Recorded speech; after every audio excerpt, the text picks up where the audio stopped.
হাটশিঙিমাৰীৰ গজাৰিকান্দি জিলাভিত্তিত আজি 11 সংখ্যক আন্তঃৰাষ্ট্ৰীয় যোগ দিৱস উদযাপন। শনিবাৰে পুৱা পৰ্যায়ত দক্ষিণ চালমাৰা মানকাছৰ জিলাৰ গজাৰিকান্দি প্ৰাথমিক স্বাস্থ্য কেন্দ্ৰৰ চৌহদত জিলাভিত্তিক 11 সংখ্যক আন্তঃৰাষ্ট্ৰীয় যোগ দিৱস পালন কৰা হয়। আজি বিশ্বজুৰি পালন কৰি আছে যোগ দিৱস। সমান্তৰালকৈ দক্ষিণ চালমাৰা মানকাছৰ জিলাতো আজি দিনটোতে পালন কৰিছে আন্তঃৰাষ্ট্ৰীয় যোগ দিৱস।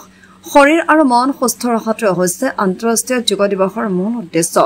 সমগ্ৰ দেশৰ লগতে সমগ্ৰ ৰাজ্যতে আজি পুৱাৰে পৰা পালন কৰা হৈছে আন্তঃৰাষ্ট্ৰীয় যোগ দিৱস।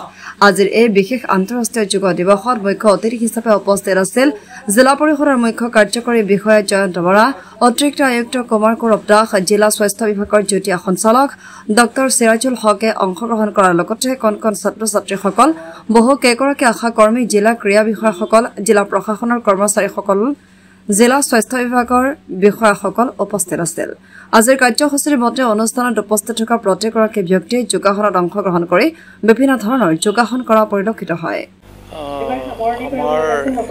আজি 21 জুন বিশ্ব আন্তৰ্জাতিক য়োগা দিৱস। গতিকে আমি সকলো বিশ্বৰ দেশৰ লগতে ভাৰতবৰ্ষৰ লগতে আমাৰ ইয়াতো চাউথ চালমাৰা মানকাছাৰ মানে জিলাৰ সদৰ ঠাইত আজি এই উদযাপন কৰা হৈছে উৎসৱটি।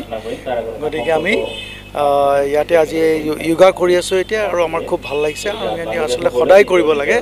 গতিকে আমাৰ সকলোকে আমি আহ্বান জনাইছোঁ যাতে এই য়োগা কৰি নিজৰ স্বাস্থ্যৰ প্ৰতি যত্ন লয়।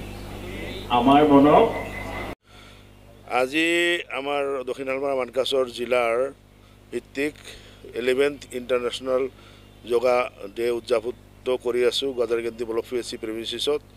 ইয়াত উপস্থিত হৈছে আমাৰ CEO জিলা পৰিষদ, ADC হেল্থ, জইণ্ট ডাইৰেক্টৰ হেল্থৰ পৰা আৰম্ভ কৰি পেলাই আমাৰ স্পৰ্টছৰ মানে মানুহসকল, যোগা ইনষ্ট্ৰাক্টৰ, আমাৰ হেল্থ ষ্টাফৰ সকলো কৰ্মচাৰী, আশা ছুপাৰভাইজাৰ, আশাসকল, ছাত্ৰ ছাত্ৰীসকল আৰু ৰাইজেও এই যোগা ডেত মানে অংশগ্ৰহণ কৰিছে।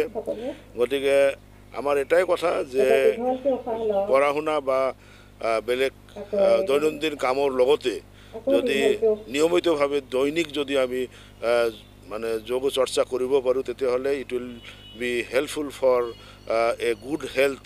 আৰু গুড হেল্থ যদি হয়, সেই গুড হেল্থৰ মাজত মানে আমাৰ জ্ঞানটো মানে আহৰণ কৰিবলৈ আমি সক্ষম হ'ম। গোটেই জীৱনটো আমি উন্নতিৰ কাৰণে চেষ্টা কৰিব পাৰিম।